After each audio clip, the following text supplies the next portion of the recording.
हिंद साथियों, एक बार फिर से आप सबका बहुत बहुत स्वागत है। आज का टॉपिक बहुत महत्वपूर्ण है। आज हम आप लोगों को बताएंगे कि पति इंजेक्शन अगर लगवा ले तो वह 13 साल तक पत्नी को प्रेग्नेंट नहीं कर पाएगा, जबकि पत्नियों के साथ ऐसा नहीं होता। पत्नी इंजेक्शन लगवाएं तो उसमें कुछ शिकायत हो सकती है, लेकिन पति के लिए शिकायत नहीं।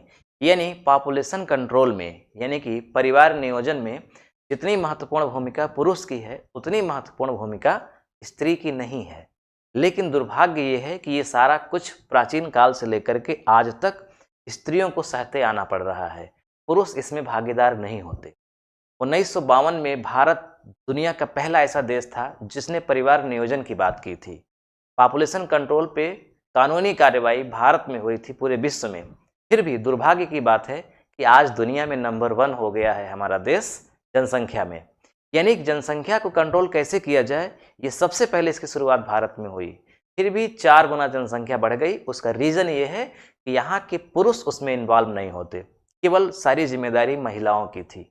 इसीलिए अब एक ऐसा इंजेक्शन वैज्ञानिकों ने, डॉक्टरों ने बनाया है कि पति पर बहुत ही कारगर होता है 99%। तो ये सब कुछ आज हम इस वीडियो में डिस्कस करेंगे। वीडियो बहुत महत्वपूर्ण है, आप पूरा देखिएगा, स्किप मत करिएगा।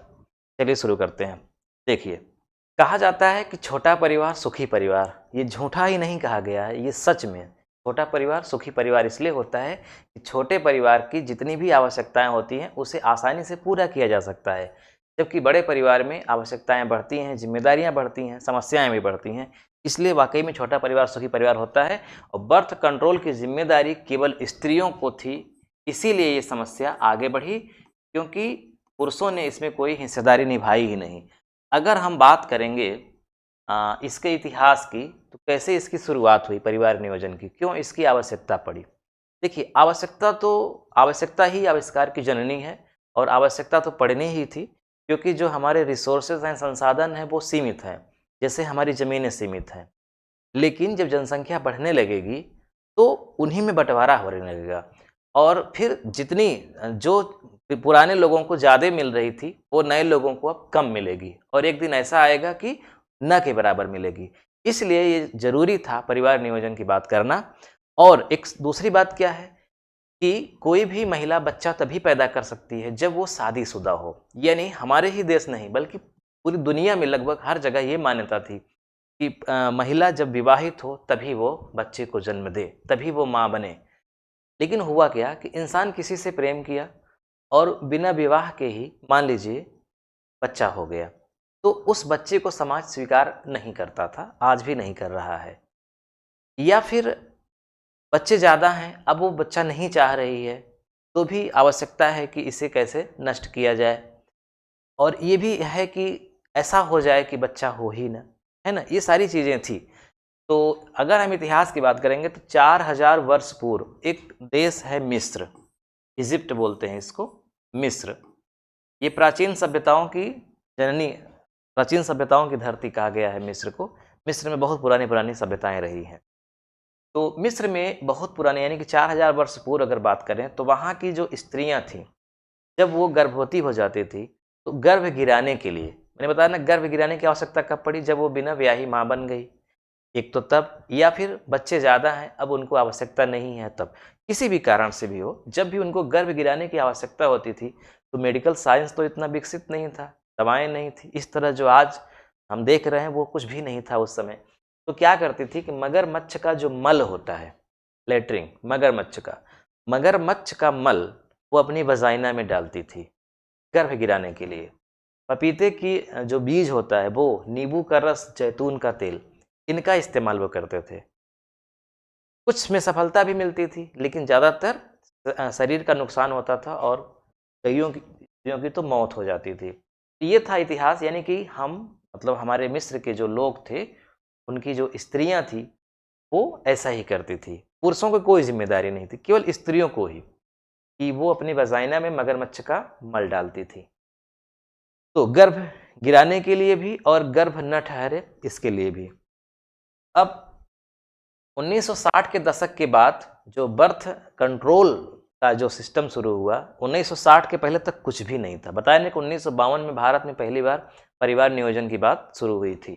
तो 1960 के दशक के बाद बर्थ कंट्रोल के लिए कॉपर टी, ये जो आप फिल्म देख रहे हैं सामने चित्र है, ये कॉपर टी है। कॉपर टी इम्प्लांटस गर्भ निरोधक गोली का विकास हुआ 1960 के बाद। परिवार कल्याण मंत्रालय का आंकड़ा कहता है कि 2008 से 2019 के बीच, ये इंडिया की बात है, भारत की बात है, इंडिया, 2008 से 2019 के बीच 5 करोड़ 20 लाख लोगों ने नसबंदी कराई। ठीक, इसमें मतलब महिला पुरुष दोनों हैं। तो 5 करोड़ 20 लाख लोगों में नसबंदी कराई, जिसमें से 97% महिलाएं हैं, 97% महिला, और सिर्फ 3% पुरुष। समझ रहे हैं, 97% महिलाएं और सिर्फ 3% पुरुष। अब देखिए, जो जो सोर्स होते हैं हमारे पास बर्थ कंट्रोल के लिए, उसमें से कंडोम, गर्भ निरोधक गोलियां, महिला नसबंदी, कॉपर टी और ये पुरुषों का इंजेक्शन। अगर इनमें परसेंटेज की बात करें सफलता की, तो आपके सामने बिल्कुल चित्र है, आप समझ पाएंगे। जो कंडोम होता है इससे सिर्फ 82% सफलता मिलती है, यानी इसमें भी 18% असफलता का चांस रहता है, यानी 18% गुंजाइश होती है कि गर्भ ठहर सकता है। तो जितने भी सोर्सेस हैं उनमें सबसे मतलब थर्ड क्वालिटी का या सबसे कम सफलता देने वाला है कंडोम, 82%। गर्भ निरोधक गोलियां, दवाएं आप जानते हैं वो साइड इफेक्ट भी पैदा करती हैं, और इसके साथ साथ उनकी परसेंटेज 94 है, यानी यहाँ भी 6% असफलता का चांस है। यानी कि गर्भ निरोधक गोली खाने के बाद भी 6% डर है कि महिला गर्भवती हो जाए, गर्भ ठहर जाए। तो गर्भ निरोधक गोलियों की सफलता की दर क्या है? 94%। फिर आते हैं महिला नसबंदी, जिसको हम लोग आम बोलचाल की भाषा में ऑपरेशन कराना कहते हैं। तो महिला नसबंदी में उसकी अपेक्षा ठीक है 97.2%, यानी यहाँ भी 2.8% असफल होने का चांस है। यानी महिला नसबंदी कराने के बाद भी लगभग 97% से ज़्यादा या 98% लगभग गर्भ नहीं ही ठहरता है। कहने का मतलब कि अगर 100 महिलाओं का ऑपरेशन किया जाए, नसबंदी की जाए, तो उसमें से लगभग 3 महिलाओं का या 2 महिलाओं का गर्भ ठहर जाता है। इसमें भी, यानी इसमें भी रिस्क है। फिर भी 97% बहुत होता है। कॉपर टी जो होता है वो 98%, यानी इससे भी ज़्यादा सफल माना जाता है कॉपर टी। कॉपर टी की एक अच्छी बात यह है कि कॉपर टी कोई भी महिला आसानी से बाद में उसको निकाल भी सकती है, मतलब जब इच्छा हो तब तक लगाए रखे, बाद में उसको निकाल भी सकती। जबकि महिला नसबंदी में ऐसा नहीं हो, नसबंदी कराने के बाद फिर मतलब गर्भ ठहरने का सिस्टम खत्म हो जाता है। यानी इससे बेहतर इस समय हो गया है कॉपर टी। ये चारों जो हमने आपको दिखाया चित्र में, ये सारी महिलाओं के लिए है कि नहीं। ये जो इंजेक्शन है, पुरुष इंजेक्शन में जिसकी आज बात कर रहा हूं, ICMR, साइंस डायरेक्ट व अन्य, ये जो 99.02%, यानी सिर्फ 0.08%, इसको कह सकते हैं न के बराबर, यानी जो पुरुषों का इंजेक्शन तैयार किया गया है इसकी सफलता है 99% से ज़्यादा। यानी कि जितने भी उपाय यहाँ पे बताए गए थे उसमें से सबसे बेहतरीन उपाय है पुरुषों की नसबंदी। पुरुषों की नसबंदी में क्या? पुरुषों की नसबंदी में है इंजेक्शन, जो 99% से ज़्यादा सफलता दिलाता है। यानी कि 100 पुरुषों को अगर इंजेक्शन लगाया जाए तो उसमें से 99 पुरुष सफल होंगे, सिर्फ एक ही पुरुष डिसमिस हो सकता है। कहने का मतलब ये है। देखिए, ICMR जो है, Indian council of medical research, ने बताया है कि जो रिजग है, RISUG, reversible inhibition of sperm injection, जो मैं अभी बता रहा था कि एक बार इंजेक्शन अगर कोई पुरुष लगा लेता है तो 13 वर्ष तक वह बच्चा नहीं पैदा कर सकता। 13 वर्ष तक सॉलिड है। तो कहने का मतलब पुरुष की जो इंजेक्शन है वो बहुत ही जबरदस्त है, इस समय ये बताया गया है। अब देख लेते हैं हम अलग अलग देशों में पुरुष नसबंदी की दर क्या है। 40% भूटान नंबर 1 पर आता है, आप जानते हैं भूटान दुनिया का ऐसा देश है जो सबसे खुशहाल माना जाता है। खुशहाल, हालांकि खुशहाली में यूरोपियन कंट्री भी बहुत आगे रहती हैं, लेकिन हमारे अगर आसपास एशियन कंट्री में अगर बात करेंगे देखेंगे तो इसमें भूटान नंबर 1 पर सबसे खुशहाल।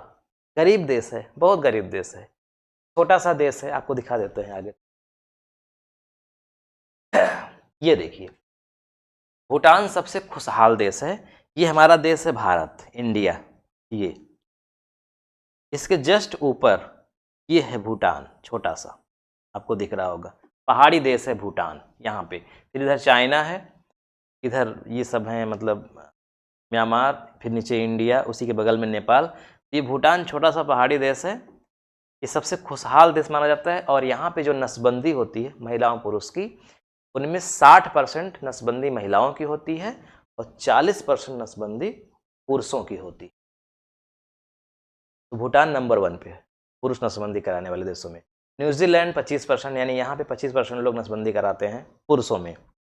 अमेरिका 22%, ब्रिटेन 20%, कनाडा 20%, और सबसे बुरी स्थिति तो हमारे देश की है, 0.3%। 0.3 मतलब कि अगर 1000 नसबंदी की जाए महिला पुरुष दोनों की, तो उसमें से मात्र 3, 1000 में 3, 1000 में 3, मतलब 997 स्त्रियों का ऑपरेशन होगा, तो सिर्फ 3 पुरुषों का ऑपरेशन होगा। इतना खराब रेशियो है हमारे देश का। इसीलिए 1952 में भारत पहला देश है दुनिया का जिसने परिवार नियोजन की बात की थी, फिर भी नियोजन नहीं कर पाया और आज दुनिया में नंबर 1 बन गया। लगभग 1 अरब 50 करोड़ जनसंख्या होने वाली है। चीन को भी पीछे कर दिया है। उसका रीज़न यही है कि सारी जिम्मेदारी महिलाओं पर रही, पुरुषों ने इसमें भाग न के बराबर लिया। आप देखे होंगे कि हमारे जो प्रधानमंत्री थी इंदिरा गांधी, उन्होंने अलाउ कर दिया था ना कि पुरुषों की नसबंदी ज़रूरी है। तो अधिकारियों को ये ड्यूटी लगाई गई थी कि आपके क्षेत्र में, मतलब एक दे दिया गया था ठेका कि आपको इतना करना ही करना है। तो अधिकारियों लोग ने क्या किया, ज़बरदस्ती पुरुषों को पकड़ पकड़ के नसबंदी किए थे। एक ज़माने में उनकी बड़ी आलोचना भी हुई थी उस समय। तो ये चीज़ें हैं। अब देखिए, भारत में मैंने बताया सबसे पहले परिवार नियोजन की बात हुई थी 1952 में। फिर भी भारत इतना पीछे रह गया और जनसंख्या में इतना आगे बढ़ गया। उसका रीज़न यही है कि महिलाओं को जिम्मेदारी। भूटान सबसे खुशहाल देश है और नंबर 1 पर आता है कि यहाँ के 40% लोग नसबंदी कराते हैं, महिलाएं 60%, जबकि भारत में 99.7% महिलाएं नसबंदी कराती हैं और 0.3% पुरुष नसबंदी कराते हैं।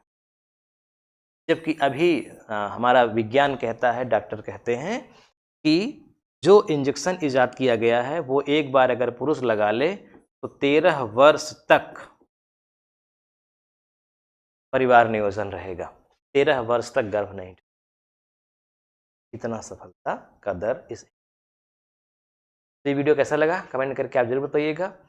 इस वीडियो को अधिक से अधिक लोगों में शेयर करिए ताकि अधिक से अधिक लोग जान सके, अपने देश की स्थिति के बारे में समझ सके, क्योंकि ये बहुत विकराल समस्या होने वाली है भविष्य में, बहुत विकराल। इससे बड़ी कोई समस्या ही नहीं है, क्योंकि जनसंख्या जब बढ़ेगी तो रिसोर्सेज कम होंगे और हजारों लाखों प्रकार की अनेक समस्याएं पैदा होंगी जहां भीड़ होगी।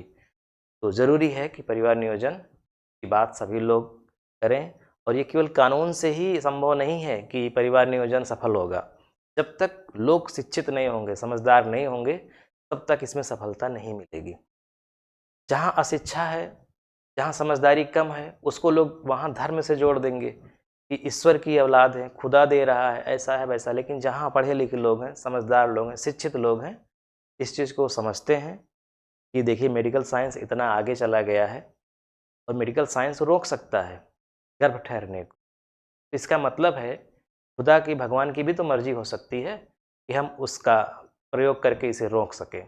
अगर उसकी मर्जी नहीं होती तो हमारा मेडिकल साइंस उस चीज़ की खोज ही क्यों कर पाता। खुदा या हमारा भगवान उस खोज में बाधा उत्पन्न कर देता और डॉक्टर उस चीज़ को खोज ही नहीं पाते। लेकिन उन्होंने उसी की दी हुई बुद्धि के प्रयोग पर ये इंजेक्शन विकसित किए, कॉपर्टी विकसित किए, ये सारी चीज़ें विकसित किया। इसका मतलब खुदा या भगवान भी चाहता है कि हम पॉपुलेशन को कंट्रोल में रखें, उसने जो रिसोर्सेज दिए हैं उसका सही से इस्तेमाल करें। इस वीडियो को अपने दोस्तों में शेयर करिएगा। वीडियो कैसा लगा कमेंट करके आप ज़रूर मुझे बताइएगा, और आप किस टॉपिक वीडियो चाहते हैं मुझे बताइएगा, मैं उस टॉपिक वीडियो बनाऊंगा। और एक सूचना है आप लोगों के लिए, सूचना ये है कि मैं गणित पढ़ाता हूँ, ठीक है। तो गणित का मैंने अलग से चैनल बनाया है जिसका नाम है new India math, new India math, ठीक। इस चैनल पे मैं गणित पढ़ाता हूँ। किसी भी प्रकार की प्रतियोगी परीक्षाओं की कोई व्यक्ति तैयारी करता है, मैथ और रीजनिंग यहाँ पे मिलेगा आपको। तो इस चैनल को विजिट करिएगा। शाम को 7 बजे क्लास रहती है, बिल्कुल निःशुल्क है। एक बार आप इस चैनल को ज़रूर विजिट करिएगा, खोलिएगा, देखिएगा। अच्छा लगेगा तो सब्सक्राइब करिएगा, जुड़ जाइएगा। नहीं अच्छा लगेगा तो कुछ मत करिएगा, लेकिन एक बार विजिट करिएगा, ठीक है। मिलते हैं नेक्स्ट वीडियो में। नमस्कार।